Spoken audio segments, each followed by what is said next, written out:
내 이름은 세바스찬. 사람들은 나를 세바스찬 경이라고 부른다.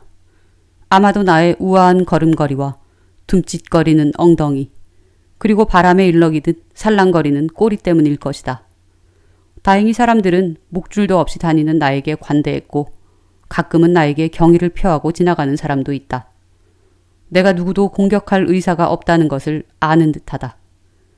내가 사는 동네는 낡고 오래된 다세대 주택이 다닥다닥 붙어있는 서울의 변두리에 위치해 있다.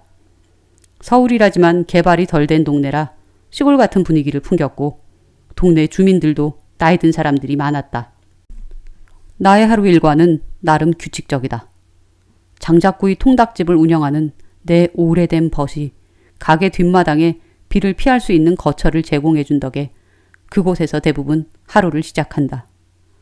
아침을 해결하고 오전 산책 삼아 거리를 거닐다 멀지 않은 곳에 위치한 작은 동물병원 앞에서 오전의 대부분을 보낸다.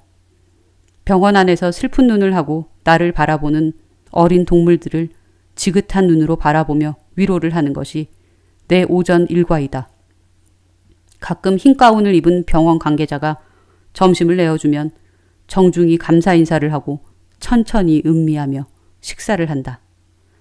오후의 대부분은 또 멀지 않은 곳에 위치한 길 건너의 미용실에서 보낸다. 횡단보도 앞에서 점잖이 파란불이 되길 기다렸다 길을 건너면 같이 건너는 사람들이 호들갑스레 박수를 치며 환호를 보내기도 한다. 파란불에 길을 건너는 것이 왜 환호를 보낼 일인지는 모르겠지만 예의상 지그시 고갯짓을 하고 미용실로 향한다. 길을 건너자마자 위치한 미용실에는 갈색 암푸들이 산다.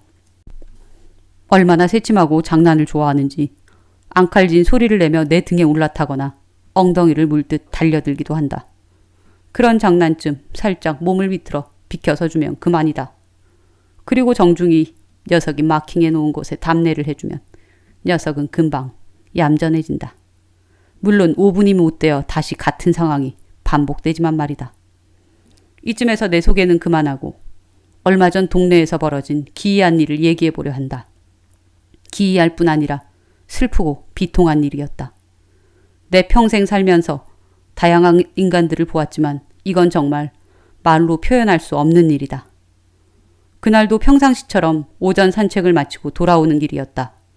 미용실로 향하려던 난 공기에서 풍기는 낌새가 수상해서 오후 산책을 생략하고 나의 거처로 발걸음을 돌리고 있었다. 역시 하늘에 떠있는 구름의 움직임도 기괴했다. 골목 안으로 막 들어서는데 저만치서 쿵!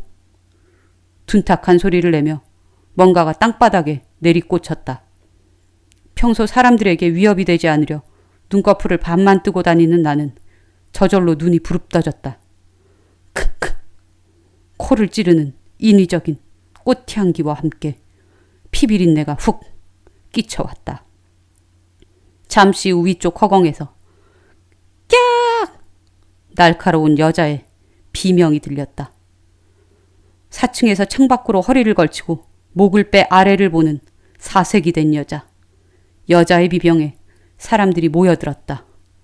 누군가는 전화기를 들어 구급차를 부르고 누군가는 떨어진 작은 사람, 여자아이를 살폈다.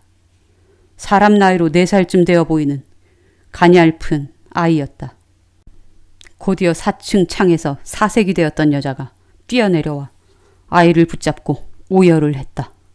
반쯤 실성한 듯 보이는 여자에게서도 크크 흐릿하게 인위적인 꽃향기가 났다. 그리고 또 하나 채 얼마 되지 않은 생생한 음식 냄새가 진하게 풍겼다. 모여든 사람들과 거리를 두고 먼 발치에서 상황을 지켜보았다. 요란하게 사이렌을 울리며 구급차와 경찰차가 도착했고 이미 숨진 아이는 흰천에 씌어져 구급차에 실렸다. 아이 엄마인 듯 보이는 여자까지 경찰차를 타고 사라지자 웅성대던 사람들은 금세 흩어졌다. 혼자 남은 나는 피웅덩이가 고여있는 아이의 마지막 흔적 주변을 배회했다. 내가 본 가장 어린 인간의 죽음이었다. 나도 오래전 새끼를 잃은 적이 있었다. 강제로 내 품에서 떼어진 새끼가 얼마 못 가 쓰레기통에 버려지던 날 난 내가 살던 그곳에서 탈출했다. 피웅덩이 위로 굵은 빗줄기가 거세게 퍼부어 내렸다. 모든 냄새가 빗줄기와 함께 흩어졌다. 난 아이가 떨어진 건물의 쓰레기 더미 주변에서 잠시 코를 벌름거리다 내 거처로 돌아왔다. 어린아이에게선 진한 향수 냄새와 함께 굶주림의 신내가 났다. 곰팡이 핀 나무 등걸의 퀴퀴한 냄새와 토사물의 신내가 버무려진 굶주림의 냄새는 인간이 절대 감지할 수 없는 영역이다. 아이는 오래된 굶주림의 냄새를 풍기고 있었다. 하지만 어미로 보이는 여자에게서는 갖가지의 생생한 음식 냄새가 풍겼다. 찌익. 온전하던 현실 세계가 찢어지고 뒤틀리는 소리가 들렸다. 긴 밤이 되겠군. 나는 미리 눈을 붙여두려 처마 밑에서 몸을 웅크렸다. 무섭게 쏟아지던 비가 동네의 불빛이 대부분 꺼졌을 때쯤 말짱이 개었다. 요란하고 눈치 없는 하늘이다. 낮에 내린 비 덕분에 새벽 공기가 티끌 하나 없이 깨끗했다. 이럴 때는 평소보다 감지할 수 있는 냄새의 양이 극대화된다. 잡내가 하나도 섞이지 않은 백지 상태의 공기다.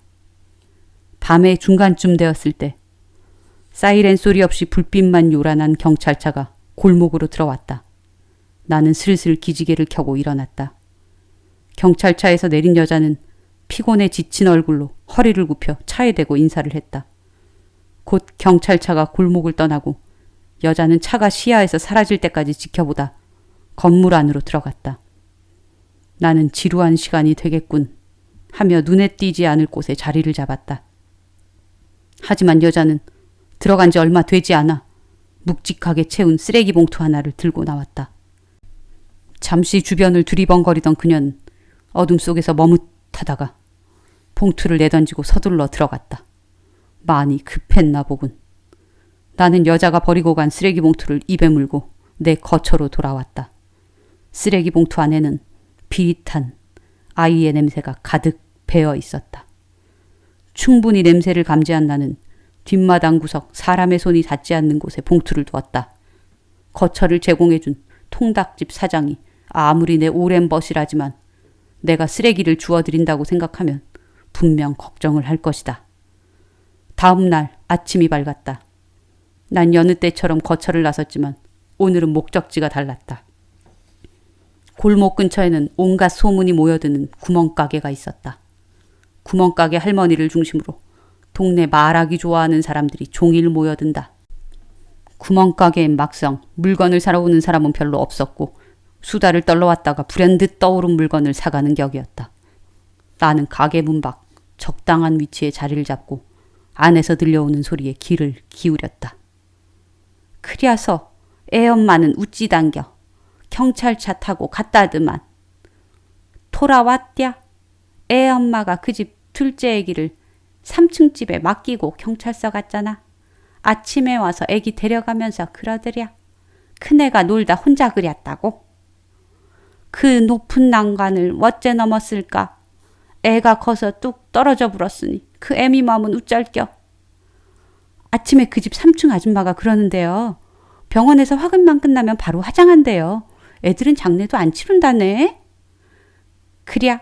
아이고 동네에 별 숭한 일이 다 생기네. 사람 간의 일은 사람끼리 해결해야 하지만 이대로 있을 수는 없다. 이대로 있다가는 둘째 아이도 위험할지 모른다. 나 세바스찬에게 인간이 베푼 호의에 보답하기 위해 난 쓰레기 봉투를 입에 물고 그 건물로 향했다. 아이의 냄새가 잔뜩 배인 봉투 안의 물건을 알아봐 줄 사람이 필요했다. 여자가 그렇게도 급히 처분하려 했다면 중요한 뭔가가 있을 것이다. 경찰서로 가져가 봤자 쓰레기 뒤지는 유기경 취급을 받을 것이다. 난 건물 주변 동태를 살피다 3층으로 갔다. 3층 현관 앞에 봉투를 찢어 물건들을 적당히 뿌려놓고 온 힘을 다해 뛰어올라 벨을 눌렀다. 두 번째 벨이 울리자 안에서 인기척이 났다. 난 사람이 나오기 전에 유유히 계단을 타고 내려왔다. 얼마간의 시간이 흐르자 여러 대의 경찰차와 감식반이 왔다 갔다. 어머, 어떻게 저럴 수가 있어? 엄마가 어떻게 자기 자식을? 그러게 말이야. 근데 왜 그랬대? 애가 자기 향수를 쏟았대. 그래서 화가 나서 그랬대. 세상에 고작 향수 때문에? 그러게 말이야. 죽은 애 물건들은 누가 삼촌 앞에 뿌려둔 거야? 몰라. 죽은 애가 그랬나? 학대당한 증거 보여주고 복수하려고? 어우 무서워. 진짜 그럴지도 몰라. 애들 밥도 굶겼다잖아. 그냥 화장했으면 다 묻힐 뻔했어. 어우 소름 끼쳐. 둘째도 큰일 날 뻔했네. 한동안 사람들은 이 사건에 대해 수군거렸다. 대답 소리가 작다고 큰 주먹으로 아이를 꿀밥 먹이는 남자도, 숙제 안 한 아이를 윽박질러 혼내는 여자도, 모두 아이를 창밖으로 던진 엄마를 욕했다. 난 오늘도 무건수행을 하며 산책을 나선다.